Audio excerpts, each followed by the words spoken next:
नमस्कार दोस्तों, आज की कहानी एक पारिवारिक कहानी है। मेरी भाभी रोज मुझसे 1 किलो मसूर की दाल मंगवाती थी, मगर उस वक्त में बहुत हैरान हो जाती जब भाभी उस दाल को बिना पकाए ही अपने बेडरूम में ले जाती और जब बाहर निकलती तो लंगड़ा लंगड़ा कर चलती और कहती कि दाल बहुत अच्छी थी। एक दिन भाभी का राज जानने के लिए मैंने अपनी छोटी बहन को भाभी के कमरे में छुपा दिया। कुछ देर बाद जब बहन लगड़ाती हुई बाहर निकली तो मेरी जान ही निकल गई। आज मंजू भाभी ने मुझसे 1 किलो दाल मंगवाई थी।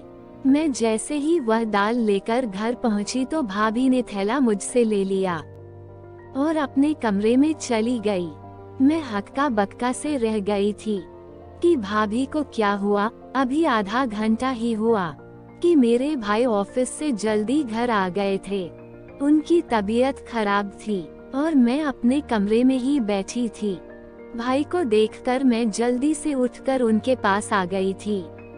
मुझे उनकी चिंता सताने लगी थी, मगर वह बोले, थोड़ी देर आराम करूंगा तो ठीक हो जाऊंगा। फिर उन्होंने अपने कमरे में जाने के लिए दरवाजा खोलने की कोशिश की तो दरवाजा अंदर से बंद था। भाई को शक हुआ तो भाई ने दरवाजा जोर जोर से पीट डाला, मगर कमरे में से तो भाभी की कोई आवाज ही नहीं आई। भाई ने मुझसे पूछा, मंजू कहाँ है और दरवाजा अंदर से क्यों बंद है? मैं घबरा गई। मैं बोली, भाई भाभी तो कमरे में ही है, शायद आंख लग गई होंगी, हो सकता है भाभी आराम कर रही हूँ। भाई ने जोर जोर से दरवाजा बजा रहे थे, मंजू दरवाजा खोलो, लेकिन अंदर से कोई आवाज नहीं आई। भाई का हाथ पकड़कर मैं उन्हें बाहर बरामदे में लेकर आई और बोली, आप यहाँ बैठो। अब मैंने जोर जोर से दरवाजा पीटना शुरू किया और साथ ही साथ कहती रही कि भाभी दरवाजा खोल दो, भाई आराम करने के लिए आए हैं। उनकी तबीयत ठीक नहीं थी, लेकिन कोई हलचल नहीं हो रही थी। मैं भाई के पास आकर बैठ गई। उनका चेहरा गुस्से से लाल हो गया था।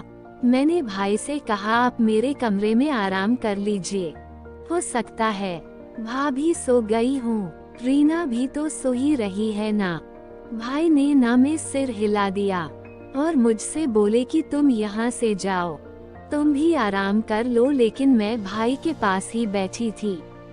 तभी भाई के कमरे का दरवाजा खुला और भाभी लगड़ाते हुए बाहर निकलने लगी। भैया एकदम से उठे और भाभी को चिल्लाते हुए बोले, कमरा अंदर से क्यों बंद था? तुम नहीं जानती क्या, मैं अपनी 2 मासूम बहनों को तुम्हारे हवाले छोड़कर काम के लिए बाहर निकलता हूँ। तुम तो हर रोज ही यह सब करती होगी। तुमने मेरी बहनों को अपना समझा ही नहीं है। मैं खुद 17 साल की कम उम्र और डरपोक सी लड़की थी। भाई का गुस्सा देखकर मैं खुद ही डर गई थी, मगर फिर भी मैं आगे बढ़ी और बोली, भाई आप गलत सोच रहे हैं। भाभी ने कभी हमको पराया नहीं समझा। ये तो माँ की तरह हम दोनों का ख्याल रखती है। शायद आज भाभी की तबीयत खराब होगी, इसलिए सो गई होगी। मेरी बात सुनकर भाई ने मेरे सिर पर हाथ फेरा और खुद कमरे में चले गए। भाभी की आंखों में आंसू आ गए थे और उन्होंने मुझे गले से लगा लिया था। वह बोली, शुक्रिया। मैंने कहा, शुक्रिया को गोली मारो, जल्दी चलो, भाभी किचन में चलकर दाल बनाते हैं। मैं भी एक पल के लिए परेशान हो गई थी। जब भाभी ने बोला, दाल तो मैंने खा ली है, तुम अपने कमरे में जाकर पढ़ाई करो, और भाभी लंगड़ाते हुए किचन में चली गई थी। मैं हैरान होकर खड़ी थी कि भाभी ने मुझसे झूठ क्यों बोला कि उन्होंने दाल खा लिया है, क्योंकि मैंने अपनी आंखों से देखा था वो कच्ची दाल अपने कमरे में लेकर गई थी। मैं अपने कमरे में आ गई और पढ़ते पढ़ते ना जाने मेरी भी कब आंख लग गई थी और सुबह खबर घबरा कर अचानक मेरी आंख खुली। साथ साथ रीना भी जाग गई थी और अब हम दोनों किचन में जाकर भाभी की मदद करने लगे। आज भाभी मुझे बड़ी बेचैन सी लग रही थी। भाई भी किचन में आ चुके थे, अब ठीक लग रहे थे। भाभी से आराम से बात कर रहे थे। मैंने ये सोचकर सब झटक दिया कि यह सब मेरा वहम ही होगा।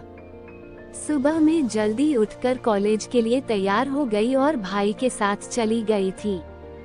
भाई ऑफिस जाते हुए मुझे भी साथ ले जाया करते थे। मैं और रीना एक ही कॉलेज में एक साथ पढ़ते थे।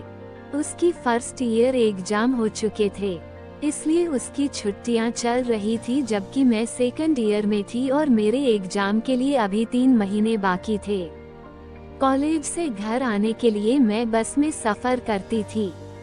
मैं जैसे ही घर पहुंची तो मुझे लगा जैसे भाभी मेरे ही इंतजार में बैठी थी और मुझे देखते ही कहने लगी कि जल्दी से कपड़े बदल लो और मुझे 1 किलो दाल लाकर दे दो। फिर वह कमरे से पैसे लेने चली गई थी। भाभी की लंगड़ाहट खत्म हो चुकी थी। मैं जल्दी से मुंह हाथ धोकर भाभी के पास आ गई थी। मैं भाभी से पैसे लेकर 1 किलो मसूर दाल लेकर आ गई थी। आज मैंने भाभी को थैला पकड़ाते हुए कहा, भाभी आज प्लीज दाल चावल बना लीजिएगा। मेरी भाभी के चेहरे का रंग एक उड़ गया था। फिर मैं सिर हिलाकर अपने कमरे में चली गई थी। मुझे एकदम से अजीब लगा था कि ऐसा कैसे हो सकता है कि कच्ची दाल अपने कमरे में कौन लेकर जाता है। फिर मैं यही सब सोचते हुए अपने कमरे में आ गई थी और पढ़ने लगी। शाम के वक्त भाई भी ऑफिस से आए तो मेरे और रीना के लिए खाने पीने का सामान लेकर आए थे। भाई की आवाज सुनकर भाभी भी अपने कमरे से निकल कर आ गई और वे लंगड़ा कर चल रही थी। मैं हैरान रह गई थी कि पहले तो भाभी के पैर की लगनगाहट खत्म हो गई थी, अब दोबारा वह क्यों लंगड़ा रही है। मुझे भाभी पर शक हुआ कहीं भाई को दिखाने के लिए नाटक तो नहीं करती, लेकिन मैंने भाभी के चेहरे की तरफ देखा तो साफ साफ पता चल रहा था कि वह बड़ी तकलीफ में है। मैंने अपनी सोच को तुरंत ही बदल दिया और भाभी के पास गई और उनसे पूछा कि उनके पैर में क्या हुआ है, तो वह चुप बैठ गई थी। भाई को बड़ी भूख लगी थी, इसलिए भाभी फटाफट किचन में चली गई थी और मैं अक्सर किचन में भाभी की मदद करती थी। आज भी मदद के लिए किचन में चली गई। मैंने कहा, भाभी दाल चावल के बारे में सोच सोच कर बड़ी भूख लग रही है। भाभी ने मेरी तरफ बड़ी अजीब सी नजरों से देखा था। फिर बोली, आज तो मैंने घर में आलू की सब्जी बनाई है। दाल तो मैंने खा लिया है, बहुत ही अच्छी दाल थी। ये सुनकर एकदम से मेरा दिल भर आया और मैं सब कुछ छोड़ छाड़ कर अपने कमरे में आ गई थी। मैं अपनी सोचों में घूम थी, लेकिन रीना को देखकर मैं एकदम चौंक गई थी, क्योंकि वह अपनी पुरानी फर्स्ट ईयर की किताब खोलकर बैठी थी। मैंने उससे कहा कि पढ़ने के दिन थे, तब तो तू पढ़ाई से दूर भागती थी, अब क्या फायदा इस पढ़ाई का। मैंने उससे किताब छीनने के लिए हाथ आगे किया तो उसने मेरा हाथ झटक दिया और एकदम गुस्से से बोली, कभी तो मेरी जान बख्श दिया करो, हर वक्त मेरी माँ बनने की कोशिश मत किया करो। आप मुझसे 2 साल बड़ी हो, 20 साल की नहीं, जो मेरे हर मामले में टांग अड़ाती रहती है। मुझे रीना से इस तरह के बर्ताव की बिल्कुल भी उम्मीद नहीं थी। रीना ने तो कभी मेरे साथ ऐसी बात नहीं की थी। मैं उसे छोड़कर भाई के पास आकर बैठ गई। भाई मुझसे पढ़ाई के बारे में पूछने लगे, जबकि मेरा सारा ध्यान भाभी के टांग पर था। भाभी भाई के सामने आने का टाल रही थी और बहुत मुश्किल से कोशिश कर रही थी कि लंगड़ाकर ना चले। मुझे ऐसे सोच में गुमसुम पाया तो भाई मुझसे परेशानी की वजह पूछने लगे। मैंने बिना सोचे समझे भाई को बता दिया कि रीना ने मेरे साथ बदतमीजी की है। भाई ये सुनकर हैरान हो गए थे। फिर उन्होंने रीना को आवाज देकर बुलाया और बोले कि तुम हर वक्त कमरे में क्यों घुसी रहती हो। बाहर आकर हम सब के साथ क्यों नहीं बैठती। भाई ने ये सब बोला ही था कि रीना ने जोर जोर से रोना शुरू कर दिया था। पापा इस दुनिया से चले गए, लेकिन मुझे दर दर की ठोकरें खाने के लिए छोड़ गए। भाई कहते हैं कमरे में मत बैठो, तो भाभी कहती है घर के कामों में हाथ बटाओ, और मेरी बहन मेरी दुश्मन बनी हुई है। भाई रीना की हालत देखकर हैरान हो गए। फिर भाई उठे और रीना को गले लगाकर कहने लगे, तुम जानती हो कि मैंने तुम्हें कभी भी तुम्हें अपनी बहन नहीं समझा, हमेशा बेटी समझा है। फिर तुम इस तरह की बातें क्यों सोचने लगी हो। रीना भी बिना कुछ बोले सिर्फ रोती चली जा रही थी। हम सब भी परेशान हो गए थे। फिर अचानक ही उसने अपने आंसू पोंछे और हमसे माफी मांगकर कमरे में चली गई। भाई ने भाभी को आवाज देकर बुलाया और बोले, मंजू, आजकल रीना घर में होती है, इतनी चिड़चिड़ी क्यों हो गई है, कोई बात हुई है क्या। भाभी का चेहरा एकदम सफेद पड़ चुका था, वह बड़ी डरी हुई लग रही थी। वह बोली, रीना हर वक्त अपने कमरे में बैठी रहती है, इसलिए मैंने एक दो बार बोला कि घर के कामकाज में थोड़ी मदद कर दिया करो, इस तरह से तुम बोर भी नहीं होगी। शायद उसे मेरी बात बुरी लग गई होगी। भाई कुछ सोचने लगे थे, जबकि ना जाने मुझे ऐसा क्यों लग रहा था जैसे भाभी हमसे कुछ छुपा रही है। बात सिर्फ इतनी सी नहीं है, कुछ ना कुछ गड़बड़ तो जरूर थी। अगले दिन भाई हमारे कमरे के लिए टीवी लेकर आए। अच्छी अच्छी मूवी, किताबें और नोवेल भी लेकर आए थे, और भाई ने रीना के हाथ में थमा दी थी और बोले, आज के बाद तुम घर में बोर नहीं होगी। कैरम भाभी के हाथ में थमा कर बोले कि तुम और शालू कैरम खेल लिया करो।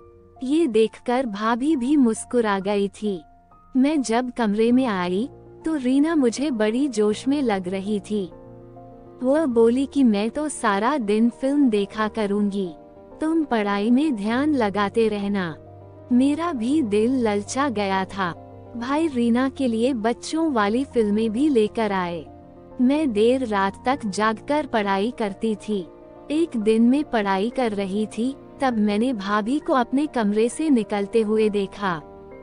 वह तेज तेज कदमों से चलती हुई छत पर चली गई थी। ना जाने इतनी रात में छत पर क्या करने गई थी। मैं तो बड़ी परेशान हो गई थी। मैं पढ़ाई वगैरह सब भूलकर बाहर देखने लग गई थी। तकरीबन 1 घंटा छत पर बिताकर भाभी अपने कमरे में वापस चली गई थी। आखिर यह सब क्या हो रहा है। मेरा दिल पढ़ाई में भी नहीं लग रहा था। मैं कॉलेज से जैसे ही वापस आई तो भाभी ने मुझे पैसे थमा दिए और फिर मुझे 1 किलो मसूर दाल लाने के लिए भेज दिया। मैं कपड़े बदलने कमरे में गई तो देखकर दंग रह गई, क्योंकि रीना फर्स्ट ईयर की किताब पढ़ रही थी। मुझे देखकर वह इस तरह हैरान हो गई और सारी किताबों सहित कमरे से बाहर निकल गई।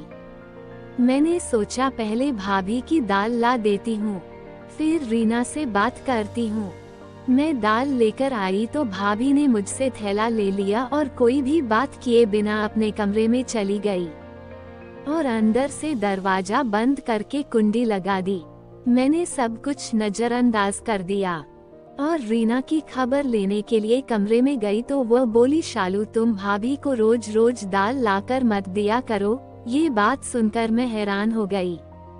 ऐसा क्यों कह रही है? तो मैंने उससे पूछा, क्यों, क्या हुआ? रीना जल्दी से उठकर मेरे पास आई और मेरे कान में ऐसी बात बोल दी कि मेरा सिर चकराने लगा।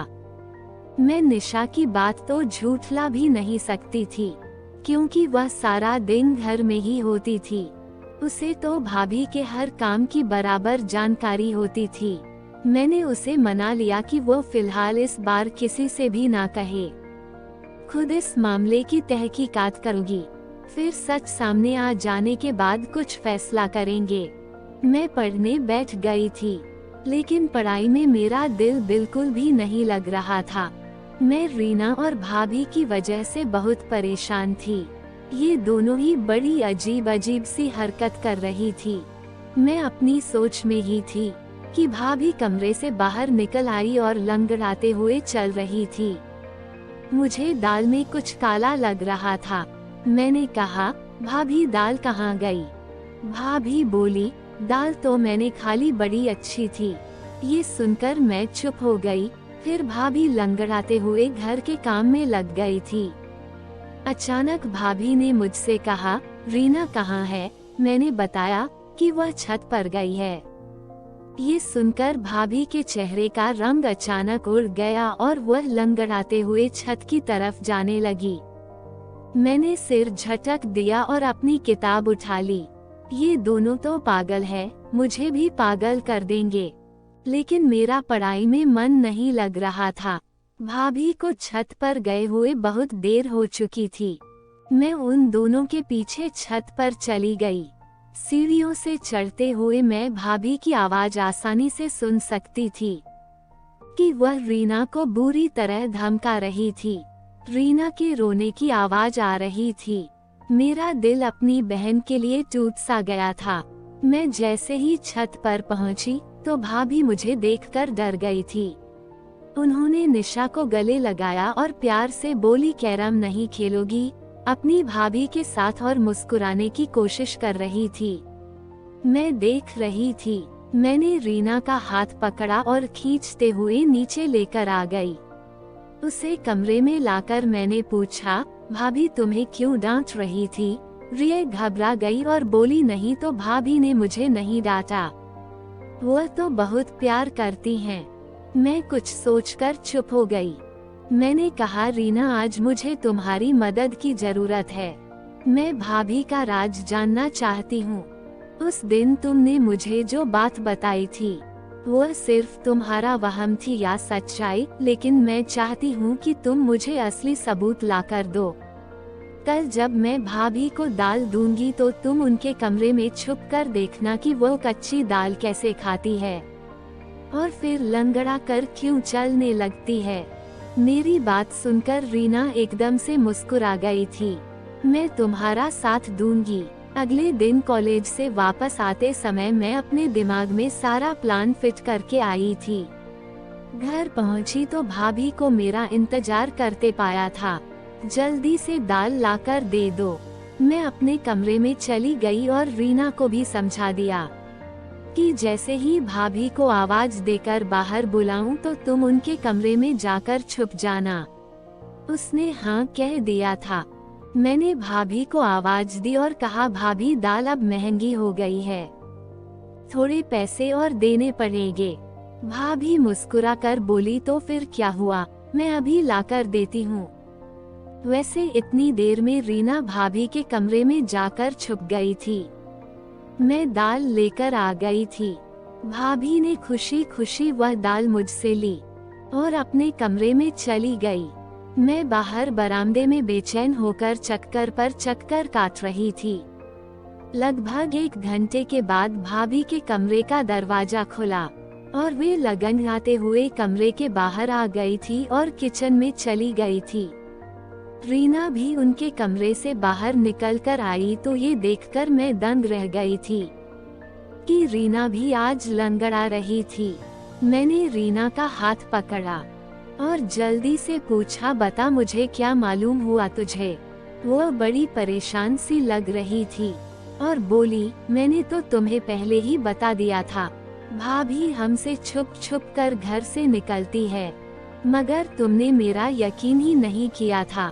वो खिड़की बहुत छोटी है जिससे निकलते वक्त पैर में चोट लग जाती है, इसलिए भाभी लंगड़ा कर चलती है। मैं उसके पीछे जाना चाहती थी मगर इस चोट की वजह से मैं वापस आ गई। मैंने रीना को कसम दी कि वह भाई को इस बारे में कुछ भी ना बताएं। वह बोली, मैं पागल नहीं हूँ जो भाई का घर उजाड़ने का सोचूं। मैंने निशा को एक किताब दे दी और बोली कि तुम इसको पढ़ लेना। मैं उसका छोटा सा दिमाग दूसरी तरफ करना चाहती थी, लेकिन मैं खुद इस दुविधा में थी कि इस बारे में भाई को बताऊं या फिर ना बताऊं। भाभी हमारे साथ बहुत अच्छे से रहती थी। मगर मेरे भाई के साथ बेवफाई कर रही थी। सोचते सोचते मेरी आंख लग गई थी। ना जाने कितनी देर में सोती रही। जब भाई के चीखने चिल्लाने की आवाज आई थी, तब मैं घबरा कर उठ बैठी थी। मेरी तो जान ही निकल गई थी। मैं भागती हुई बरामदे में आई तो मैंने भाई भाभी और रीना को देखा।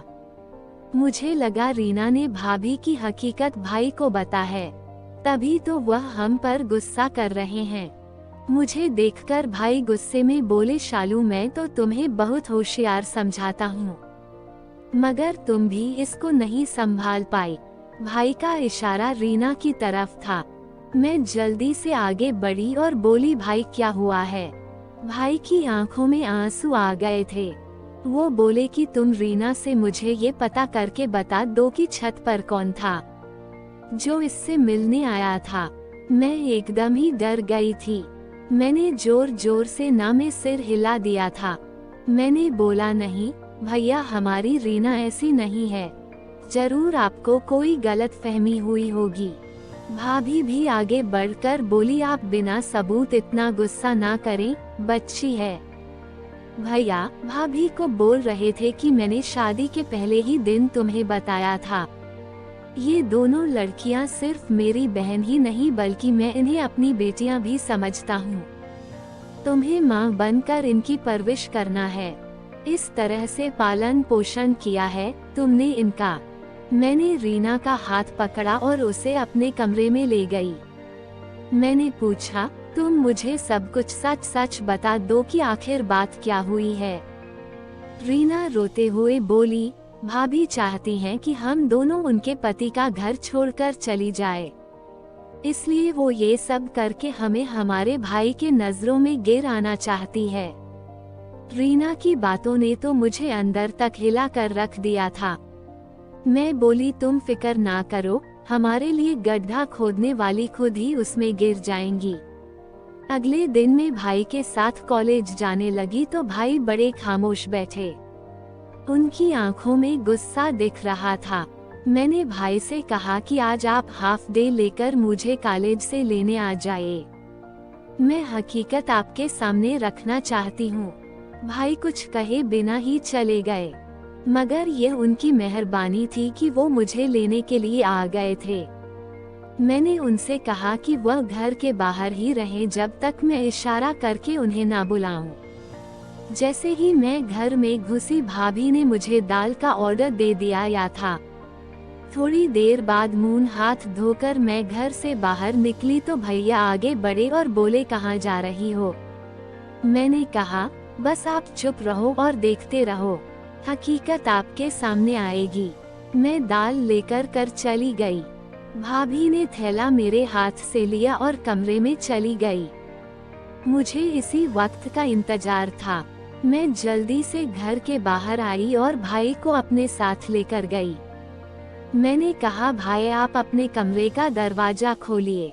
भाई के पास एक तार था, उसके जरिए से हमने कमरे का दरवाजा खोल दिया था। जब हम अंदर आए तो भाभी अपने कमरे में नहीं थी और उनके कमरे की खिड़की खुली थी। भाई ने खिड़की से बाहर देखा तो भाभी नजर आई। वो तेजी से चलती हुई कहीं जा रही थी। भाई भी उसके पीछे खिड़की से कूद गए थे, जबकि मैं और रीना भी बड़ी मुश्किल से खिड़की से उतर पाए थे। हम भाभी का पीछा करते हुए एक सुनसान जगह पर पहुँचे, जहाँ एक बाबा का घर था, जहाँ लोग ताबीज वगैरह बनवाने के लिए आ जाया करते थे। तेजी से चलते हुए अचानक भाभी ने पीछे मुड़कर देखा तो हम तीनों को देखकर उनके चेहरे का रंग फीका पड़ गया था। भाई आगे बढ़े और भाभी का हाथ पकड़कर उन्हें घर ले आए। भाई के तेवर बड़े खतरनाक हो चुके थे और भाभी से बोले, मंजू आज मैंने अपनी आंखों से कुछ देख लिया है। झूठ बोलने का कोई मतलब नहीं है, मुझे सच सच बता दो। तब भाभी रोते हुए बोली, मेरा भगवान जानता है कि आपकी इन दोनों बहनों को मैंने अपनी बेटियों की तरह ही समझा है। इनकी वजह से आप मुझ पर शक करते हैं कि मैं इनका ख्याल नहीं रखती। इनकी वजह से आप मुझे 4 बातें भी सुना देते थे। तब मुझे वहम हो गया था कि शायद आप मुझसे प्यार नहीं करते। ऐसा भी लगता था कि जैसे आप किसी और से मोहब्बत करते हैं। शौहर मुझे तलाक दे देंगे। मैंने अपनी बड़ी बहन से इसके बारे में बात की तो वह बोली एक साधु बाबा है जिनका मंत्र बहुत शक्तिशाली है। अपने पति मुट्ठी में आ जाते हैं। इसलिए मैं आप सब से छुपकर उनकी सभा में जाने लगी। साधु बाबा ने कहा था कि पूरे 40 दिन तक 1 किलो मसूर की दाल पर मंत्र का प्रयोग करना है और वही दाल नहर के किनारे पर डाल देनी है। ये सब करते हुए पूरे 30 दिन हो चुके हैं। मैं आप दोनों के जाने के बाद उसी मंत्र का पाठ करती रहती थी, जिसकी वजह से रीना पर ध्यान नहीं रख सकी और उसे अपने ही इलाके के आवारा लड़के रोहन की झूठी मोहब्बत फंस गई और इनके दरमियान चिट्ठी और खत का सिलसिला शुरू हो गया। मुझे रीना पर शक हुआ, इसलिए मैं आधी रात को छत पर चली गई थी। तब मुझे रोहन का खत मिला जिसमें उसने रीना की बहुत तारीफ कर रखी थी। मैंने खत रीना को दिखाते हुए कहा कि तुम्हारी हकीकत तुम्हारे भैया को बता दूंगी। इसलिए उसने तो मुझे अपना दुश्मन मान लिया। मैंने सोचा एक बार 40 दिन की प्रक्रिया पूरी हो जाएगी और मेरी मन्नत पूरी होने के बाद मैं रीना से सख्ती से पेश आऊंगी। मगर मेरा व्रत पूर्ण हो उसके पहले ही आप मेरा सच जान चुके हैं। मैं आपसे माफी चाहती हूँ कि मैं रीना का ख्याल नहीं रख पाई। मैंने रीना की तरफ देखा तो शर्म के मारे सिर झुकाए खड़ी थी। भाई ने आगे बढ़कर रीना के सिर पर हाथ फेरा और बोले, बेटा अगर वह अच्छा लड़का होता तो मैं खुद उसके साथ तुम्हारी शादी करवा देता, मगर वह बहुत बुरा इंसान है। मोहल्ले की हर लड़की के ऊपर उसकी गंदी नजर रहती है। रीना बोली, भाई घर में सूनापन और अकेलापन था, इसकी वजह से मैं इस गलत राह पर चल बैठी, वरना मुझे रोहन में कोई दिलचस्पी नहीं है। भैया मुस्कुरा दिए थे, जैसे उनके सिर से भारी बोझ उतर गया था। फिर हम दोनों को कमरे में भेज दिया था, लेकिन भाभी की खबर लेने वाले थे। भाभी को हमारे सामने कभी डांटा नहीं करते थे। मैंने कहा, भाई भाभी को कुछ मत कहना, भाभी हमारी माँ जैसी हैं, उनकी कोई गलती नहीं है, वो हमसे बहुत प्यार करती है, भाभी बहुत अच्छी है।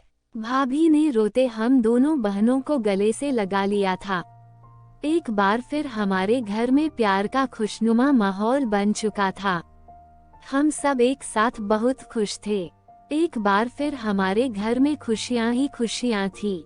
दोस्तों, आशा करती हूँ कि आपको कहानी पसंद आई होगी और काफी कुछ सीखने और समझने के लिए मिला होगा। अगर वीडियो पसंद आया है तो वीडियो को लाइक करें, अपने दोस्तों को शेयर करें और ऐसी ही वीडियो देखने के लिए चैनल को सब्सक्राइब जरूर करें और बेल आइकॉन को प्रेस करें ताकि आपको हर वीडियो का नोटिफिकेशन मिलता रहे। धन्यवाद।